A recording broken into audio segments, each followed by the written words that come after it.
Do you like always moving around? Lori asked me. Course I do, I said. Don't you? Sure, she said. It was late afternoon and we were parked outside of a bar in the Nevada desert.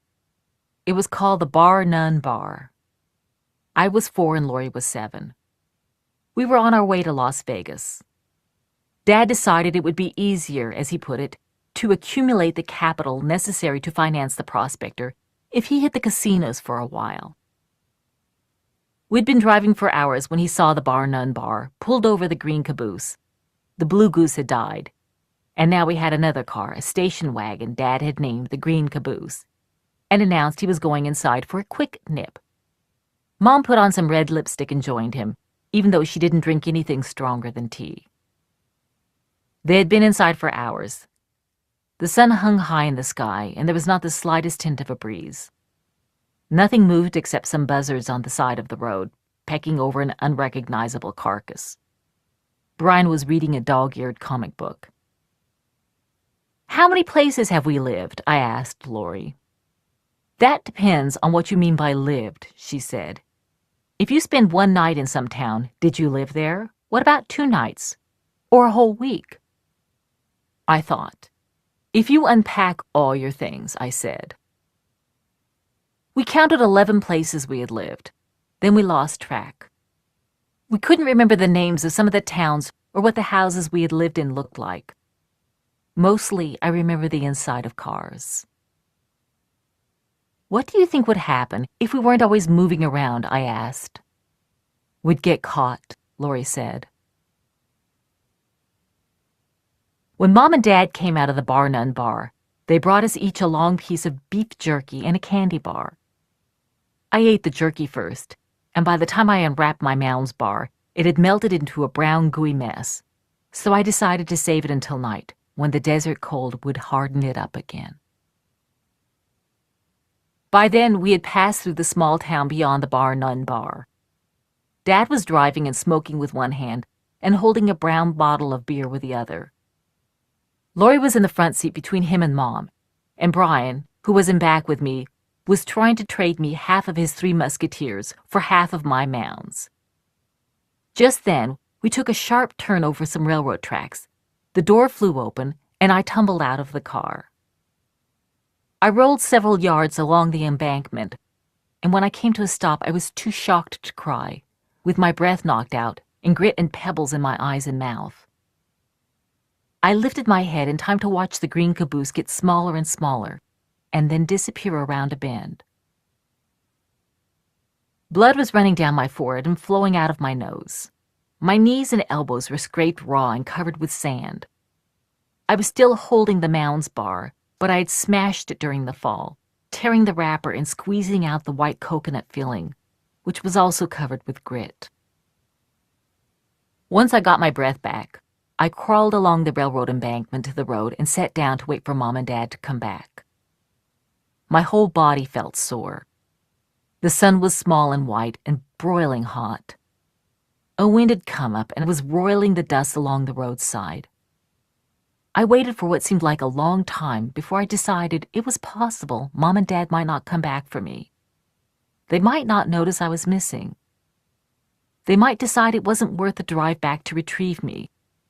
That, like Coyote the cat, I was a bother and a burden they could do without. The little town behind me was quiet, and there were no other cars on the road.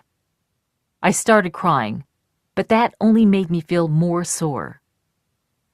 I got up and began to walk back toward the houses, and then I decided that if Mom and Dad did come for me, they wouldn't be able to find me, so I returned to the railroad tracks and sat down again.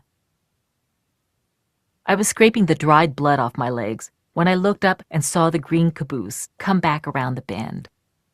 It was hurtling up the road toward me, getting bigger and bigger, until it screeched to a halt right in front of me. Dad got out of the car, knelt down, and tried to give me a hug. I pulled away from him. "I thought you were going to leave me behind," I said. "Aw, I'd never do that," he said. "Your brother was trying to tell us that you'd fallen out. but he was blubbering so damned hard we couldn't understand a word he was saying. Dad started pulling the pebbles out of my face. Some were buried deep in my skin, so he reached into the glove compartment for a pair of needle-nose pliers. When he'd plucked all the pebbles from my cheeks and forehead, he took out his handkerchief and tried to stop my nose from bleeding. It was dripping like a broken faucet. "Damned, honey," he said. "You busted your snot locker pretty good." I started laughing really hard. Snot locker was the funniest name I'd ever heard for a nose. After Dad cleaned me up and I got back into the car, I told Brian and Lori and Mom about the word, and they all started laughing as hard as me. Snot locker. It was hilarious. We lived in Las Vegas for about a month, in a motel room with dark red walls and 2 narrow beds. We 3 kids slept in one, Mom and Dad in the other. During the day, we went to the casinos, where Dad said he had a surefire system for beating the house. Brian and I played hide and seek among the clicking slot machines, checking the trays for overlooked quarters, while Dad was winning money at the blackjack table. I'd stare at the long-legged showgirls when they sashayed across the casino floor, with huge feathers on their heads and behinds, sequins sparkling on their bodies, and glitter around their eyes. When I tried to imitate their walk, Brian said I looked like an ostrich. At the end of the day, Dad came to get us, his pockets full of money. He bought us cowboy hats and fringed vests, and we ate chicken-fried steaks in restaurants with ice-cold air conditioning and a miniature jukebox at each table. One night, when Dad had made an especially big score, he said it was time to start living like the high rollers we had become. He took us to a restaurant with swinging doors like a saloon. Inside, the walls were decorated with real prospecting tools. A man with garters on his arms played a piano, and a woman with gloves that came up past her elbows kept hurrying over to light Dad's cigarettes. Dad told us we were having something special for dessert, a flaming ice cream cake. The waiter wheeled out a tray with a cake on it, and the woman with the gloves lit it with a taper. Everyone stopped eating to watch. The flames had a slow, watery movement, rolling up into the air like ribbons. Everyone started clapping, and Dad jumped up and raised the waiter's hand above his head as if he'd won first prize. A few days later, Mom and Dad went off to the blackjack table, and then almost immediately came looking for us. Dad said one of the dealers had figured out that he had a system and had put the word out on him. He told us it was time to do the skedaddle. We had to get away from Las Vegas, Dad said, because the mafia, which owned the casinos, was after him. We headed west, through desert and then mountains. Mom said we should all live near the Pacific Ocean at least once in our lives, so we kept going all the way to San Francisco. Mom didn't want us staying in one of those tourist trap hotels near Fisherman's Wharf, which she said were inauthentic and cut off from the real life of the city. So we found one that had a lot more character, in a place called the Tenderloin District. Sailors and women with lots of makeup stay there too. Dad called it a flop house, but Mom said it was an SRO. And when I asked what that stood for, she told me the hotel was for special residents only. While Mom and Dad went looking out for investment money for the prospector, we kids stayed in the hotel. One day, I found a half-full box of matches. I was thrilled, because I much preferred the wooden matches that came in boxes over the flimsy ones in the cardboard books. I took them upstairs and locked myself in the bathroom. I pulled off some toilet paper, lit it, and when it started burning, I threw it down the toilet. I was torturing the fire, giving it life and snuffing it out. Then I got a better idea. I made a pile of toilet paper in the toilet, lit it, and when it started burning, the flame shooting silently up out of the bowl, I flushed it down the toilet. One night, a few days later, I suddenly woke up. The air was hot and stifling. I smelled smoke and then saw flames leaping at the window. At first, I couldn't tell if the fire was inside or outside, but then I saw that one of the curtains, only a few feet from the bed, was ablaze. Mom and Dad were not in the room, and Lori and Brian were still asleep. I tried to scream to warn them, but nothing came out of my throat. I wanted to reach over and shake them awake, but I couldn't move. The fire was growing bigger, stronger, and angrier. Just then the door burst open. Someone was calling our names. It was Dad.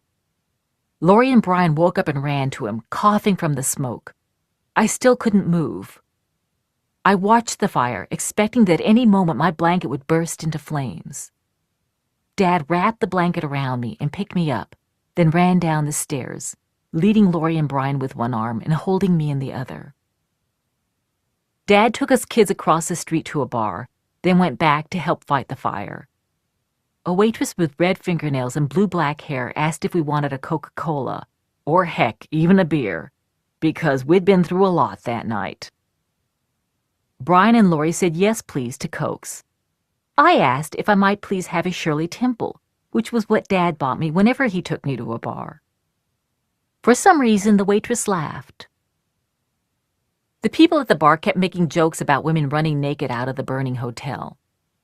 All I had on was my underwear, so I kept the blanket wrapped tightly around me.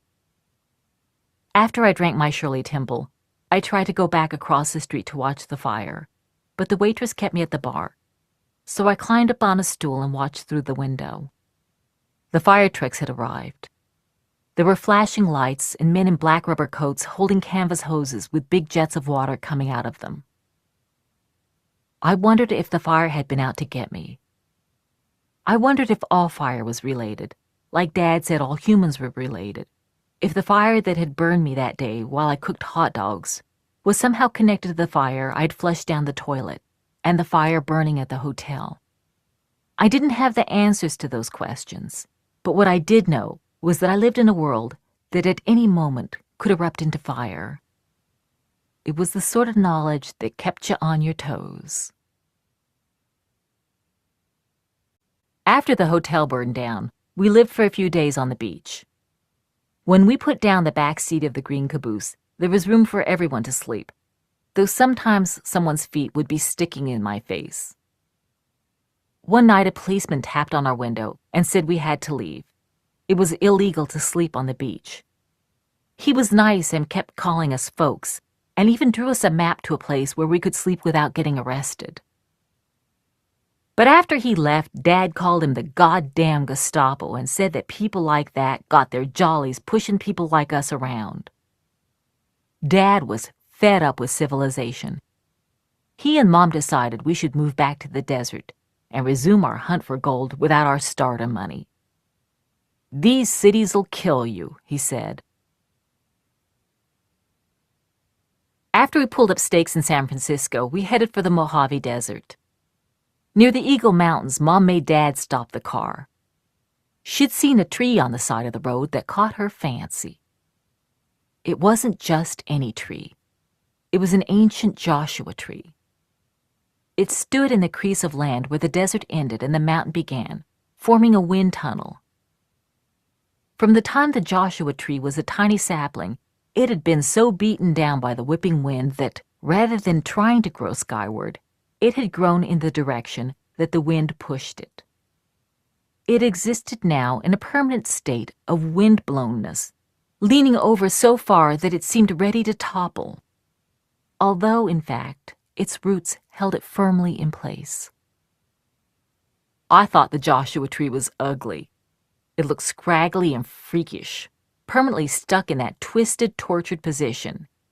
And it made me think of how some adults tell you not to make weird faces because your features could freeze. Mom, however, thought it was one of the most beautiful trees she had ever seen. She told us she had to paint it. While she was setting out her easel, Dad drove up the road to see what was ahead. He found a scattering of parched little houses, trailers settling into the sand, and shacks with rusty tin roofs. It was called Midland. One of the little houses had a "For Rent" sign. "What the hell," Dad said. "This place is as good as any other." The house we rented had been built by a mining company. It was white, with 2 rooms and a sway-back roof. There were no trees, and the desert sand ran right up to the back door. At night, you could hear coyotes howling. When we first got to Midland, those coyotes kept me awake, and as I lay in bed, I'd hear other sounds: Gila monsters rustling in the underbrush, moths knocking against the screens, and the creosote crackling in the wind. One night, when the lights were out and I could see a sliver of moon through the window, I heard a slithering noise on the floor. "I think there's something under our bed," I said to Lori. "It's merely a figment of your overly active imagination," Lori said. She talked like a grown-up when she was annoyed. I tried to be brave, but I had heard something. In the moonlight, I thought I saw it move. "Something's there," I whispered. "Go to sleep," Lori said. Holding my pillow over my head for protection, I ran into the living room where Dad was reading. "What's up, mountain goat?" he asked. He called me that because I never fell down while we were climbing mountains. "Sure-footed as a mountain goat," he'd always say. "Nothing, probably," I said. "I just think maybe I saw something in the bedroom." Dad raised his eyebrows. But it was probably just a figment of my overly active imagination. "Did you get a good look at it?" he asked. "Not really." "You must have seen it. Was it a big old hairy son of a bitch with the damnedest-looking teeth and claws?" "That's it." "And did it have pointed ears and evil eyes with fire in 'em? And did it stare at you all wicked-like?" he asked. Yes, you've seen it too." "Better believe I have. It's that old ornery bastard, Demon." Dad said he'd been chasing Demon for years. By now, Dad said, that old Demon had figured out that it had better not mess with Rex Walls. But if that sneaky son of a gun thought it was going to terrorize Rex Walls' little girl, it had, by God, got another think coming. "Go fetch my hunting knife," Dad said. I got Dad his knife with a carved bone handle and the blade of blue German steel, and he gave me a pipe wrench, and we went looking for Demon. We looked under my bed where I had seen it, but it was gone. We looked all around the house, under the table, in the dark corners of the closet, in the toolbox, even outside in the trash cans. "Come here, you sorry-assed old Demon," Dad called out in the desert night. "Come out and show your butt-ugly face, you yellow-bellied monster." "Yeah, come on, you mean old Demon," I said, waving the pipe wrench in the air. "We're not scared of you." There was only the sound of the coyotes in the distance. "This is just like that chicken shit Demon," Dad said. He set me down on the front step and lit up a cigarette. Then he told me a story about the time Demon was terrorizing an entire town, and Dad fought it off in hand-to-hand combat, biting its ears and sticking his fingers in its eyes. Old Demon was terrified because that was the first time it had met anyone who wasn't afraid of it. Damned old Demon didn't know what to think, Dad said, shaking his head with a chuckle. That was the thing to remember about all monsters, Dad said. They love to frighten people, but the minute you stare them down, they turn tail and run. All you have to do, Mountain Goat, is show old Demon that you are not afraid. Not much grew around Midland other than the Joshua tree, cacti, and the scrubby little creosote bushes that Dad said were some of the oldest plants on the planet. The great-granddaddy creosote bushes were thousands of years old. When it rained, they let off a disgusting, musty smell so animals wouldn't eat them. Only 4 inches of rain fell a year around Midland, about the same as in the northern Sahara, and water for humans came in on a train once a day in special containers. The only animals that could survive around Midland were lipless, scaly creatures such as Gila monsters and scorpions, and people like us. A month after we moved to Midland, Juju got bit by a rattlesnake and died. We buried him near the Joshua tree. It was practically the only time I ever saw Brian cry. But we had plenty of cats to keep us company. Too many, in fact. We had rescued lots of cats since we tossed Quixote out the window, and most of them had gone and had kittens, and it got to the point where we had to get rid of some of them. We didn't have many neighbors to give them to, so Dad put them in a burlap sack and drove to a pond made by a mining company to cool equipment. I watched him load the back of the car with bobbing, mewing bags. "It doesn't seem right," I told Mom. "We rescued them, now we're going to kill them." "We gave them a little extra time on the planet," Mom said. "They should be grateful for that." Dad finally got a job in the gypsum mine, digging out the white rocks that were ground into the powder used in drywall and plaster of Paris. When he came home, he'd be covered with white gypsum powder, and sometimes would play ghost and he'd chase us. He also brought back sacks of gypsum, and Mom mixed it with water to make Venus de Milo sculptures from a rubber cast she ordered through the mail. It grieved Mom that the mine was destroying so much white rock. She said it was real marble and deserved a better fate, and that, by making her sculptures, she was at least immortalizing some of it. Mom was pregnant. Everyone hoped it would be a boy so Brian would have someone to play with other than me. When it got time for Mom to give birth, Dad's plan was for us to move to Blythe, 20 miles south, which was such a big town it had 2 movie theaters and 2 state prisons. In the meantime, Mom devoted herself to her art. She spent all day working on oil paintings, watercolors, charcoal drawings, pen and ink sketches, clay and wire sculptures, silk screens, and wood blocks. She didn't have any particular style. Some of her paintings were what she called primitive. Some were impressionistic and abstract. Some were realistic. "I don't want to be pigeonholed," she liked to say.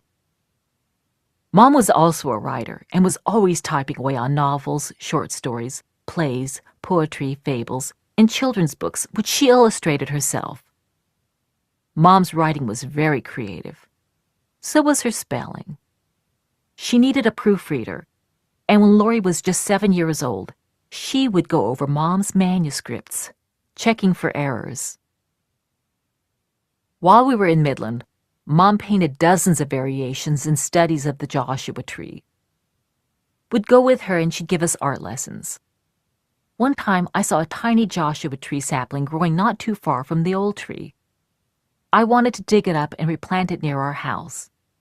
I told Mom that I would protect it from the wind and water it every day so it could grow nice and tall and straight. Mom frowned at me. "You'd be destroying what makes it special," she said. "It's the Joshua tree's struggle that gives it its beauty." I never believed in Santa Claus. None of us kids did. Mom and Dad refused to let us.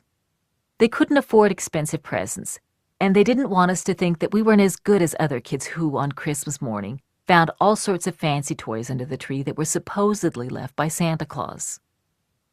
So they told us all about how other kids were deceived by their parents, how the toys the grown-ups claimed were made by little elves wearing bell caps in their workshop at the North Pole actually had labels on them saying, "Made in Japan." "Try not to look down on those other children," Mom said. "It's not their fault that they've been brainwashed into believing silly myths." We celebrated Christmas, but usually about a week after December 25th, when you could find perfectly good bows and wrapping paper that people had thrown away, and Christmas trees discarded on the roadside that still had most of their needles and even some silver tinsel hanging on them. Mom and Dad would give us a bag of marbles or a doll or a slingshot that had been marked way down in an after-Christmas sale. Dad lost his job at the gypsum mine after getting into an argument with a foreman, and when Christmas came that year, we had no money at all. On Christmas Eve, Dad took each of his kids out into the desert night one by one.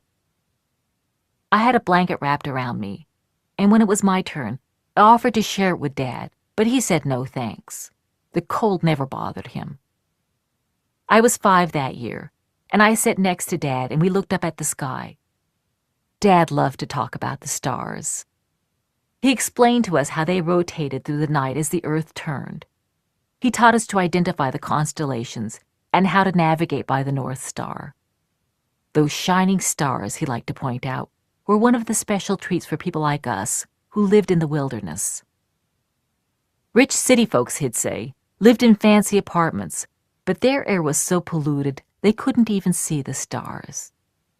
We'd have to be out of our minds to want to trade places with any of them. Pick out your favorite star, Dad said that night. He told me I could have it for keeps.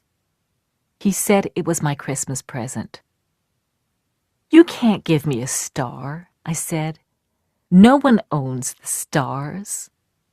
That's right, Dad said. No one else owns them. You just have to claim it before anyone else does. Like that Dago fellow, Columbus, claimed America for Queen Isabella. Claiming a star as your own has every bit as much logic to it.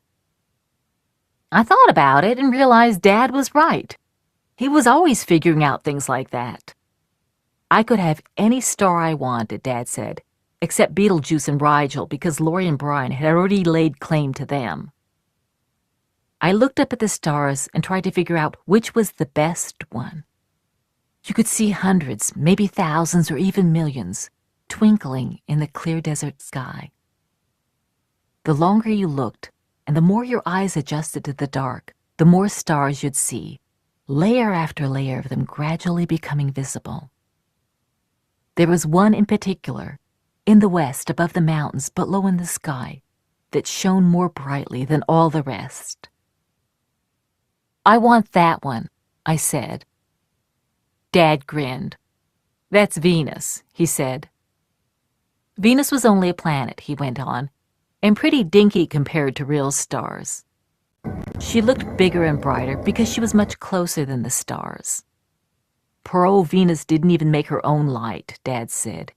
She shone only from reflected light. He explained to me that planets glowed because reflected light was constant, and stars twinkled because their light pulsed. I like it anyway, I said. I had admired Venus even before that Christmas. You could see it early in the evening, glowing on the western horizon.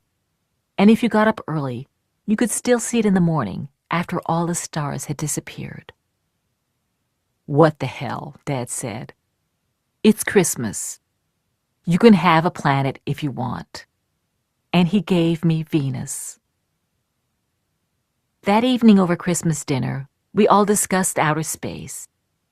Dad explained light years and black holes and quasars and told us about the special qualities of Betelgeuse, Rigel, and Venus. Betelgeuse was a red star in the shoulder of the constellation Orion.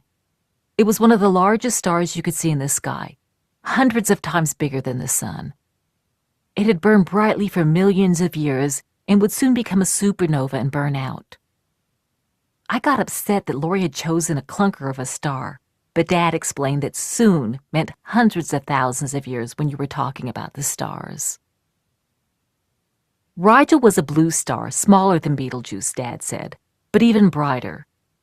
It was also in Orion.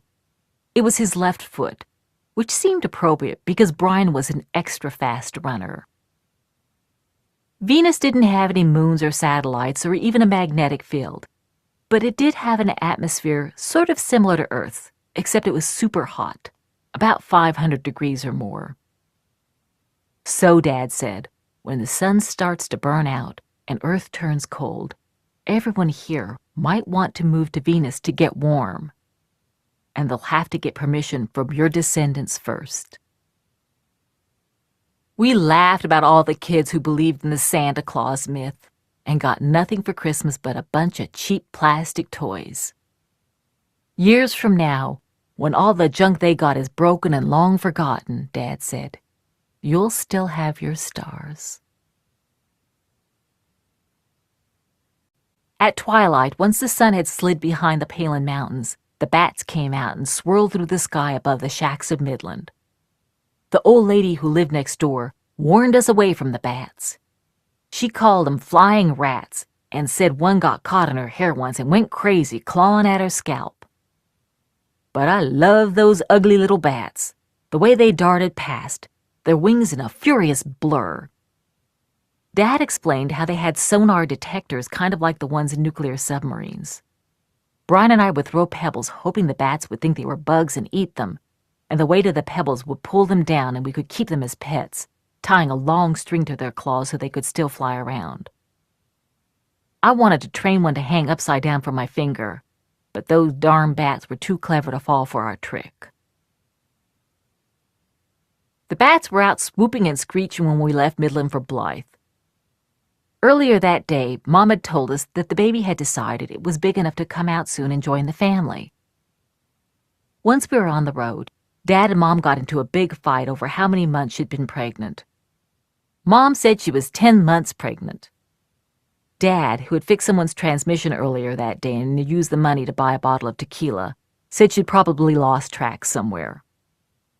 I always carry my children longer than most women, Mom said. Lori was in my womb for 14 months. Bullshit, Dad said. Unless Lori's part elephant.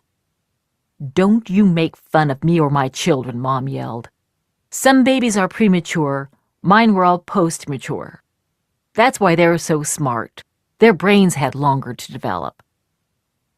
Dad said something about freaks of nature, and Mom called him a Mr. Know-it-all smarty pants who refused to believe that she was special.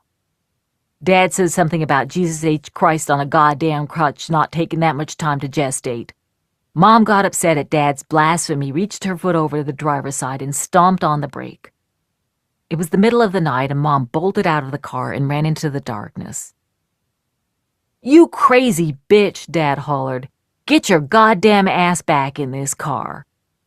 You make me, Mr. Tough Guy, she screamed as she ran away. Dad jerked the steering wheel to one side and drove off the road into the desert after her. Lori, Brian, and I braced one another with our arms, like we always did when Dad went on some wild chase that we knew would get bumpy.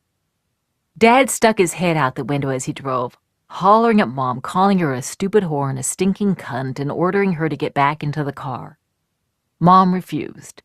She was ahead of us, bobbing in and out of the desert brush. Since she never used curse words, she was calling Dad names like blankety-blank and worthless drunk so-and-so. Dad stopped the car, then jammed down the accelerator and popped the clutch. We shot forward toward Mom, who screamed and jumped out of the way. Dad turned around and went for her again. It was a moonless night, so we couldn't see Mom except when she ran into the beam of the headlights. She kept looking over her shoulder, her eyes wide like a hunted animal's. We kids cried and begged Dad to stop, but he ignored us.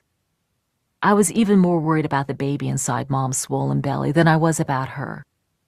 The car bounced on holes and rocks, brush scratching against its side and dust coming through the open windows. Finally, Dad cornered Mom against some rocks. I was afraid he might smush her with a car, but instead he got out and dragged her back, legs flailing, and threw her into the car. We banged through the desert and onto the road. Everyone was quiet except Mom, who was sobbing that she really did carry Lori for 14 months. Mom and Dad made up the next day, and by late afternoon, Mom was cutting Dad's hair in the living room of the apartment we'd rented in Blythe. He'd taken off his shirt and was sitting backward on a chair with his head bowed and his hair combed forward. Mom was snipping away while Dad pointed to the parts that were still too long. When they were finished, Dad combed back his hair and announced that Mom had done a hell of a fine shearing job. Our apartment was in a one-story cinder block building on the outskirts of town. It had a big blue and white plastic sign in the shape of an oval and a boomerang that said, "The LBJ Apartments." I thought it stood for Lori, Brian, and Jeanette, but Mom said LBJ were the initials of the president, who, she added, was a crook and a warmonger. A few truck drivers and cowboys had rooms at the LBJ Apartments, but most of the other people who lived there were migrant workers and their families, and we heard them talking through the thin sheetrock walls. Mom said it was one of the bonuses of living at the LBJ Apartments, because we'd be able to pick up a little Spanish without even studying. Blythe was in California, but the Arizona border was within spitting distance. People who lived there liked to say the town was 150 miles west of Phoenix, 250 miles east of Los Angeles, and smack dab in the middle of nowhere. But they always said it like they were bragging. Mom and Dad weren't exactly crazy about Blythe. Too civilized, they said, and downright unnatural, too, since no town the size of Blythe had any business existing out in the Mojave Desert. It was near the Colorado River, founded back in the 19th century by some guy who figured he could get rich turning the desert into farmland. He dug a bunch of irrigation ditches that drained water out of the Colorado River to grow lettuce and grapes and broccoli right there in the middle of all that cactus and sagebrush. Dad got disgusted every time we drove past one of those farm fields with their irrigation ditches wide as moats. "It's a goddamn perversion of nature," he'd say. "If you want to live in the farmland, haul your sorry hide off to Pennsylvania. If you want to live in the desert, eat prickly pears, not iceberg pansy-ass lettuce." "That's right," Mom would say. "Prickly pears have more vitamins anyway." Living in a big city like Blythe meant I had to wear shoes. It also meant I had to go to school. School wasn't so bad.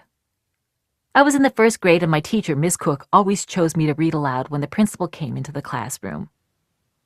The other students didn't like me very much because I was so tall and pale and skinny, and always raised my hand too fast and waved it frantically in the air whenever Miss Cook asked a question. A few days after I started school, 4 Mexican girls followed me home and jumped me in the alleyway near the LBJ apartments.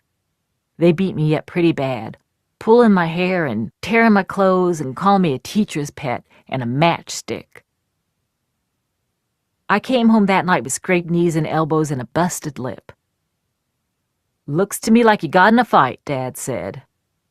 He was sitting at the table taking apart an old alarm clock with Brian. "Just a little dust-up," I said. That was the word Dad always used after he'd been in a fight. "How many were there?" "6, I lied. "Is that split lip okay?" he asked. "This little old scratch?" I asked. "You should have seen what I did to them." "That's my girl," Dad said, and went back to the clock. But Brian kept looking over at me. The next day when I got to the alley, the Mexican girls were waiting for me. Before they could attack, Brian jumped out from behind a clump of sagebrush, waving a yucca branch. Brian was shorter than me and just as skinny, with freckles across his nose and sandy red hair that fell into his eyes. He wore my hand-me-down pants, which I had inherited from Lori and then passed on to him, and they were always sliding off his bony behind. "Just back off now, and everyone can walk away with their limbs still intact," Brian said. It was another one of Dad's lines. The Mexican girls stared at him before bursting into laughter. Then they surrounded him. Brian did fairly well fending them off until the yucca branch broke. Then he disappeared beneath a flurry of swinging fists and kicking feet. I grabbed the biggest rock I could find and hit one of the girls on the head with it. From the jolt in my arm, I thought I'd cracked her skull. She sank to her knees. One of her friends pushed me to the ground and kicked me in the face. Then they all ran off, the girl I hit holding her head as she staggered along. Brian and I sat up. His face was covered with sand. All I could see were his blue eyes peering out and a couple of spots of blood seeping through. I wanted to hug him, but that would have been too weird. Brian stood up and gestured for me to follow him. We climbed through a hole in a chain-link fence he'd discovered that morning and ran into the iceberg lettuce farm near the apartment building. I followed him through the rows of big green leaves, and we eventually settled down to feast, burying our faces in huge wet heads of lettuce and eating until our stomachs ached. "I guess we scared them off pretty good," I said to Brian. "I guess," he said. He never liked to brag, but I could tell he was proud that he had taken on 4 bigger, tougher kids, even if they were girls. "Lettuce war!" Brian shouted. He tossed a half-eaten head at me like a grenade. We ran along the rows, pulling up heads and throwing them at each other. A crop duster flew overhead. We waved as it made a pass above the field. A cloud sprayed out from behind the plane, and a fine white powder came sprinkling down on our heads. 2 months after we moved to Blythe, when Mom said she was 12 months pregnant, she at last gave birth. After she'd been in the hospital for 2 days, we all drove out to pick her up. Dad left his kids waiting in the car with the engine idling while he went in for Mom. They came running out with Dad's arms around Mom's shoulders. Mom was cradling a bundle in her arms and giggling sort of guiltily, like she'd stolen a candy bar from a dime store. I figured they had checked out Rex Wall's style. "What is it?" Lori asked as we sped away. "Girl," Mom said. Mom handed me the baby. I was going to turn 6 in a few months, and Mom said I was mature enough to hold her the entire way home. The baby was pink and wrinkly, but absolutely beautiful, with big blue eyes, soft wisps of blonde hair, and the tiniest fingernails I had ever seen. She moved in confused, jerky motions, as if she couldn't understand why Mom's belly wasn't still around her. I promised her I'd always take care of her. The baby went without a name for weeks. Mom said she wanted to study it first, the way she would the subject of a painting. We had a lot of arguments over what the name should be. I wanted to call her Rosita, after the prettiest girl in my class, but Mom said the name was too Mexican. "I thought we weren't supposed to be prejudiced," I said. "It's not being prejudiced," Mom said. "It's a matter of accuracy in labeling." She told us that both our grandmothers were angry because neither Lori nor I had been named after them, so she decided to call the baby Lily Ruth Maureen. Lily was Mom's mother's name, and Irma Ruth was Dad's mother's name. But we'd call the baby Maureen, a name Mom liked because it was diminutive of Mary, so she'd be naming the baby after herself, but pretty much no one would know it. That, Dad told us, would make everybody happy except his mom, who hated the name Ruth and wanted the baby called Irma, and Mom's mom, who would hate sharing her namesake with Dad's mom. A few months after Maureen was born, a squad car tried to pull us over because the brake lights on the green caboose weren't working. Dad took off. He said that if the cops stopped us, they'd find out that we had no registration or insurance, and that the license plate had been taken off another car, and they'd arrest us. After barreling down the highway, he made a screeching U-turn, with us kids feeling like the car was going to tumble over on its side. But the squad car made one too. Dad peeled through Blythe at 100 miles an hour, ran a red light, cut the wrong way up a one-way street, the other cars honking and pulling over. He made a few more turns, then headed down an alleyway and found an empty garage to hide in. We heard the sound of a siren a couple of blocks away, and then it faded. Dad said that since the Gestapo would have their eyes out for the green caboose, we'd have to leave it in the garage and walk home. The next day, he announced that Blythe had become a little too hot and we were hitting the road again. This time, he knew where we were going. Dad had been doing some research and settled on a town in northern Nevada called Battle Mountain. There was gold in Battle Mountain, Dad said, and he intended to go after it with a prospector. Finally, we were going to strike it rich. Mom and Dad rented a great big U-Haul truck. Mom explained that since only she and Dad could fit in the front of the U-Haul, Lori, Brian, Maureen, and I were in for a treat. We got to ride in the back. It would be fun, she said, a real adventure. But there wouldn't be any light, so we would have to use all our resources to entertain one another. Plus, we were not allowed to talk. Since it was illegal to ride in the back, anyone who heard us might call the cops. Mom told us the trip would be about 14 hours if we took the highway. But we should tack on another couple of hours because we might make some scenic detours. We packed up what furniture we had. There wasn't much, mostly parts for the prospector and a couple of chairs and Mom's oil paintings and art supplies. When we were ready to leave, Mom wrapped Maureen in a lavender blanket and passed her to me, and we kids all climbed into the back of the U-Haul. Dad closed the doors. It was pitch black, and the air smelled stale and dusty. We were sitting on the ribbed wooden floor, on frayed, stained blankets used to wrap furniture, feeling for one another with our hands. "Here goes the adventure," I whispered. "Shh," Laurie said. The U-Haul started up and lurched forward. Maureen let loose with a loud, high-pitched wail. I shushed her and rocked her and patted her, but she kept crying. So I gave her to Laurie, who whispered sing-song into her ear and told jokes. That didn't work either, so we begged Maureen to please stop crying. Then we just put our hands over our ears. After a while, it got cold and uncomfortable in the back of the dark U-Haul. The engine made the floor vibrate and would all go tumbling whenever we hit a bump. Several hours passed. By then, we were all dying to pee and wondering if Dad was going to pull over for a rest stop.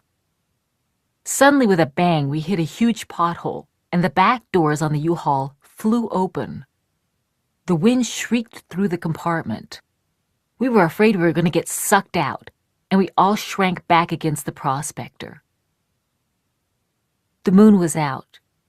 We could see the glow from the U-Haul's taillights, and the road would come down, stretching back through the silvery desert. The unlocked doors swung back and forth with loud clangs. Since the furniture was stored between us and the cabin, we couldn't knock on the wall to get Mom and Dad's attention.